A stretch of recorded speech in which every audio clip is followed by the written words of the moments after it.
की नारी का पति जो था वो अंधा था, बहरा था और कोरी था।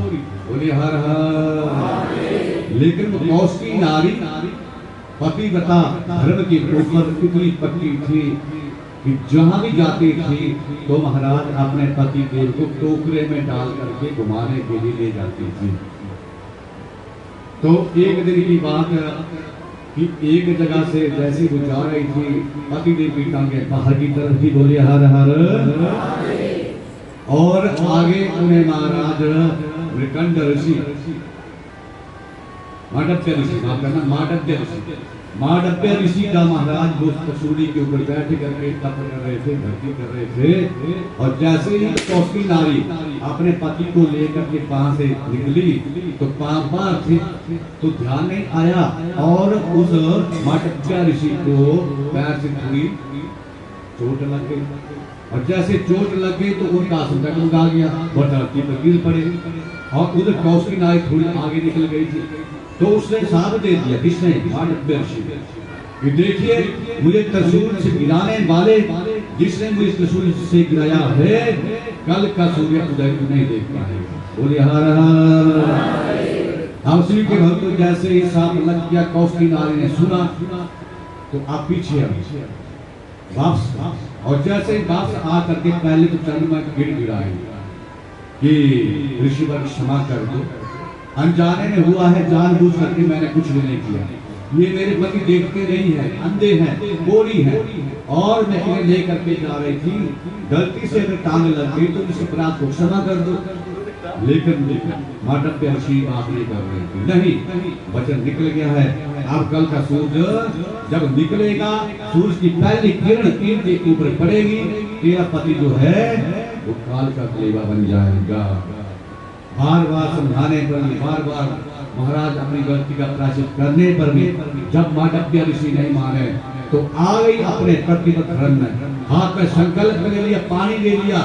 विष्णु भी पानी को लेकर के उसी समय संकल्प ले लिया कि मांडव्य ऋषि तू क्या समझता है कि तुम ही बसती हो, तुम ही भक्ति करते हो, मैं भी एक पतिव्रता नारी हूँ। मैं आज हाथ में जल लेकर के ये संकल्प करती हूँ कि अगर सूर्य देव कल निकलेगा तो मैं सूर्य देव को जला करके भस्म कर दूंगी। शिव के भक्तों इतनी शक्ति होती है पतिव्रताओं, माताओं, बहनों, आप अब साफ लग गया। अब चारों तरफ घोर अंधेरा ही अंधेरा हो गया। सूर्य देव कहाँ आ रहे? सूर्य देव की प्रभा रुक गई, सूर्य देव चलने से रुके कि अगर मैं निकला तो प्रतिव्रत इस कौशकी नारी का साथ है, मुझे जलना पड़ेगा, मुझे मरना पड़ेगा। बोले हर हर। वो नहीं निकले हैं। अब सारे संसार में हाहाकार मच गया, हाहाकार मच गया। जबकि बराबर चाहिए ना, दिन है तो रात चाहिए, रात है तो दिन चाहिए, नहीं तो इंसान का हाल खराब हो जाएगा। धूप है तो छाया चाहिए, छाया है तो धूप चाहिए। अब जब हाहाकार मच गया तो सब देवता महाराज इकट्ठे होकर के अब किसके पास गए? ब्रह्मा के पास गए, विष्णु के पास गए। तो देवताओं ने कहा कि हमारी बात नहीं मान जाएगी। अब महाराज एक और थी पतिव्रता, कौन थी?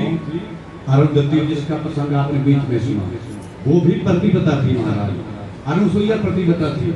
तो अनुसुईया के पास, अरुंधति के पास, उनमें से अगर कोई जाएगी वो उसे समझाएगी, तब जा करके वो मानेगी, नहीं तो मानने वाली नहीं है। बोलिए हर हर। तो महाराज अब अनुसुईया को भेज दिया कि जाओ आप बनाओ।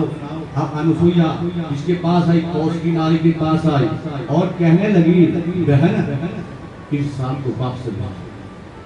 जब बहन सब ने कहा तो कौशकी नारी ने कहा कि एक तरफ तो तू मुझे बहन कह रही है और दूसरी तरफ तू नहीं देख रही है कि अगर मैं साल को वापस लेती हूँ तो कल जब सूर्य देव की पहली किरण निकलेगी मेरे पति का अंत हो जाएगा।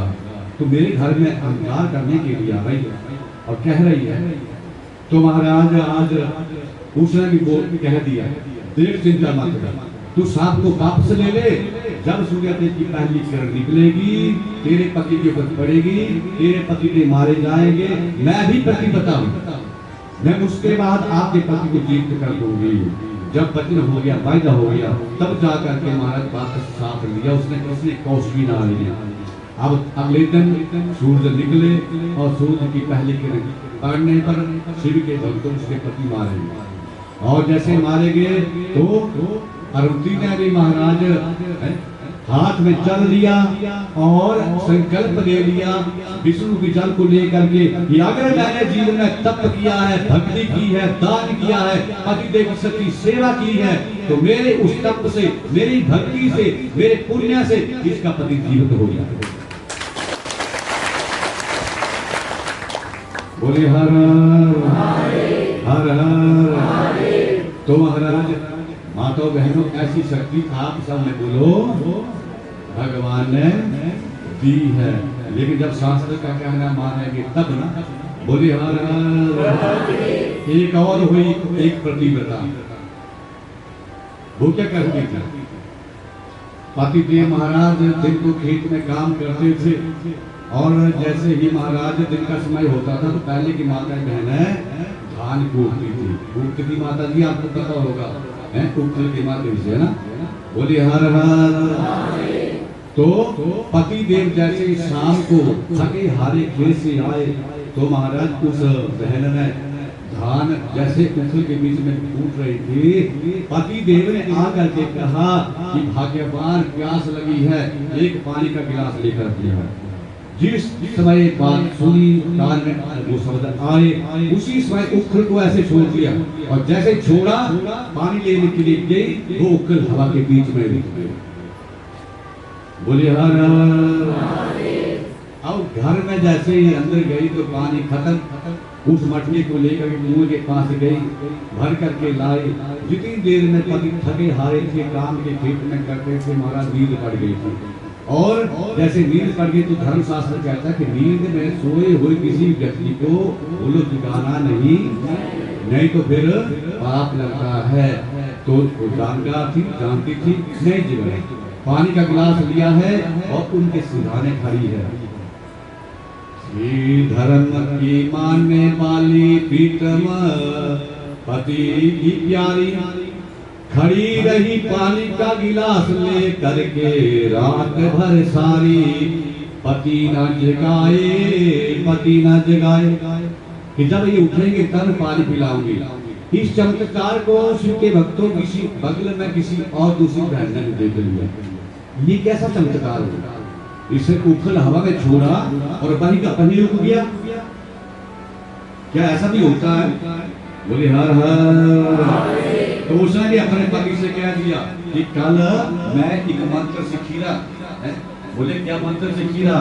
बोले कल तुम खेल रहे हो ना, कल खेल रहे हो ना, आज ने पानी को मंगना, पानी ग्लास मंगना, कहने पानी तो हम मंगना, मैं उखलता ना लगी और टुकड़ा, क्या मैं दीक्षा की दुकाना से कहा। बोले हर हर।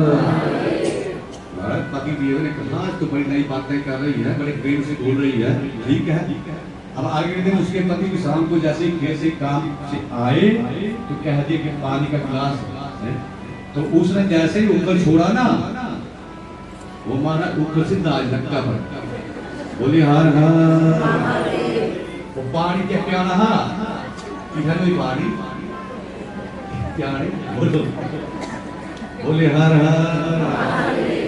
तो महाराज देखा देखी काम नहीं होता, अपने अंदर शक्ति भी चाहिए, भक्ति भी चाहिए, सब भी चाहिए, तब होता है।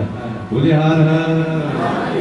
तो महाराज कह दिया कि मित्र वही अच्छा होता है जो जितनी घड़ी में काम आए, और पत्नी वही होती है अच्छी कौन, जो पति के असमर्थ होने पर भी उसकी सेवा